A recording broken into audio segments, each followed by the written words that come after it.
Islam. Today is December the 6th, I believe. Let me make sure. Nope, the 7th. December the 7th, 2021 is the Arrington-Bey, Hebrew Muslim Morris Descent. And I'm going to be reading out of the Circle 7 Quran, chapter 36. Holy instructions from the Prophet, know thyself. Weak and ignorant as thou art, O man, humble as thou oughtest to be, O child of dust, wouldst thou raise thy thoughts to infinite wisdom? Wouldst thou see omnipotence displayed before thee? Contemplate thine frame. Fearfully and wonderfully art thou made. Praise therefore thy Creator with awe, and rejoice before him with reverence. Wherefore of all creatures art thou only erect, but that thou shouldest behold his works? Wherefore art thou to behold, but that thou mayest admire them? Wherefore to admire, but that thou mayest adore there in thy Creator?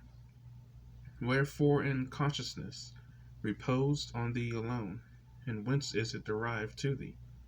It is not in flesh to think, it is not in bones to reason. The lion knoweth not that worms shall eat him, the ox perceiveth not that he is fed for slaughter. Something is added to thee, unlike to what thou seest. Something informs thy clay. Higher than all is the object of thy senses. Behold, what is it? The body remaineth perfect after it is fled, therefore it is no part of it. It is immaterial, therefore it is eternal. It is free to act, therefore it is accountable for its actions. Knoweth the ass the use of food, because his teeth mow down the herbage? Or standeth the crocodile erect, although his backbone is as straight as thine? Allah formed thee as he formed these. After them are worked thou created. Superiority and command were given thee over all, and of his own breath did he communicate to thee the principle of knowledge. Know thyself, and the pride of his creation, the line uniting divinity and matter. Behold a part of Allah himself within thee. Remember thine own dignity, nor dare descend to evil or to meanness. Who planted terror in the tail of the serpent, who clove the neck of the horse of thunder? Even he who hath instructed thee to crush the one under thy feet, and to tame the other to thy purpose. Islam. That was chapter 36. Next I'm going to be reading chapter 37, Holy Instructions from the Prophet, the Breath of Heaven. Vaunt not thy body, because it was first formed, nor of thy brain, because therein thy soul resideth. Is not the master of the house more honorable than its walls? The ground must be prepared before corn may be planted. The potter must build his furnace before he can make his porcelain. As the breath of heaven saith unto the waters of the deep, this way shall thy billows roll, and no other. Thus high, and no higher, shall they raise their fury. So let thy spirit, O man, actuate and direct thy flesh. So let it repress its wilderness. Thy body is as the globe of the earth, thy bones the pillars that sustain it on its basis. As the ocean giveth rise through springs, whose waters return gain into its bosom, through the rivers, so runneth thy life from thy outwards, and so runneth it into its place again. Do not both retain their course forever? Behold, the name Allah ordained them. Is not thy nose the channel to perfumes, thy mouth the path to delicacies? Are not thine eyes the sentinels that watch for thee? Yet how often are they unable to distinguish truth from error? Keep thy soul in moderation. Teach thy spirit to be attentive to its good. So shall these its ministers be always to thee conveyances of truth. Thine hand, is it not a miracle? Is there in the creation aught like unto it? Wherefore was it given thee, but that thou mightest stretch it out to the assistance of thy brother? Why of all things living art thou alone made capable of blushing? The world shall read thy shame upon thy face. Therefore do nothing shameful. Fear and dismay, which robs thy countenance of its ruddy splendor, avoid guilt, and thou shalt know that fear is beneath thee, that dismay is unnamely. Wherefore to thee alone speak shadows in the vision of the pillow.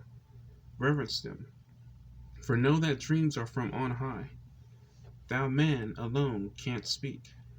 Wonder at thy glorious prerogative, and pay to him who gave it to thee a rational and welcome praise, teaching thy children wisdom, instructing the offspring of thy loins in piety. Islam. That was chapter 37 of the Circle 7 Quran. And lastly, I'm going to read chapter 38, the soul of man. Holy instructions from the Prophet, the soul of man. The blessing, O men, of thy external part is health, vigor, and proportion. The greatest of these is health. What health is to the body, even that is honesty to the soul. That thou hast a soul is of all knowledge, the most certain of all truths, the most plain unto thee. Be meek, be grateful for it. Seek not to know it perfectly, it is inscrutable.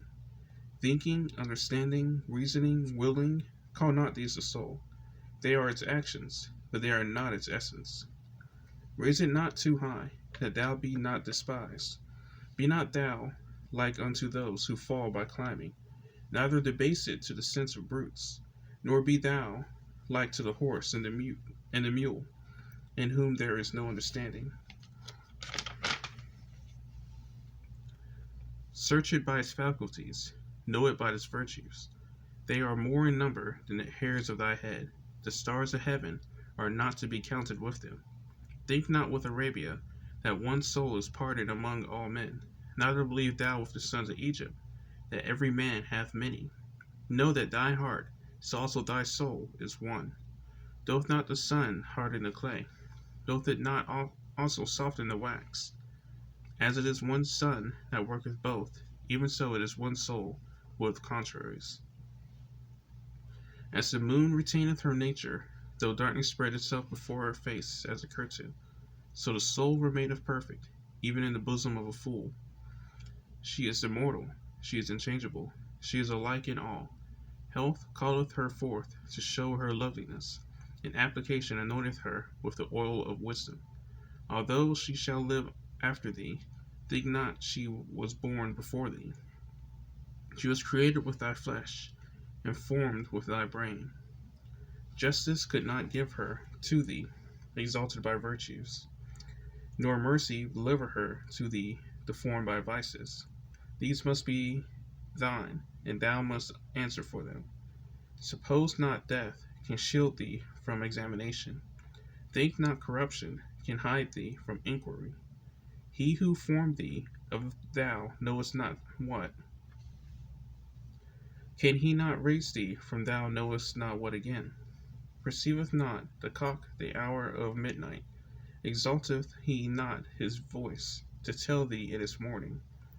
Knoweth not the dog the footsteps of his master? Flieth not the wounded goat unto the herb that healeth him? Yet when these die, their spirit returneth to dust. That alone surviveth. Envy not to these their senses, because quicker than thine own. Learn that the advantage lieth not in possessing good things, but in knowing to use them. Hadst thou the ear of the stag, or were thine eyes as strong and piercing as the eagle's, didst thou equal the hound in smell, or could the ape resign to thee his taste, or could the tortoise her feeling? Yet without reason, what would they avail thee? Perish not all these like their kindred?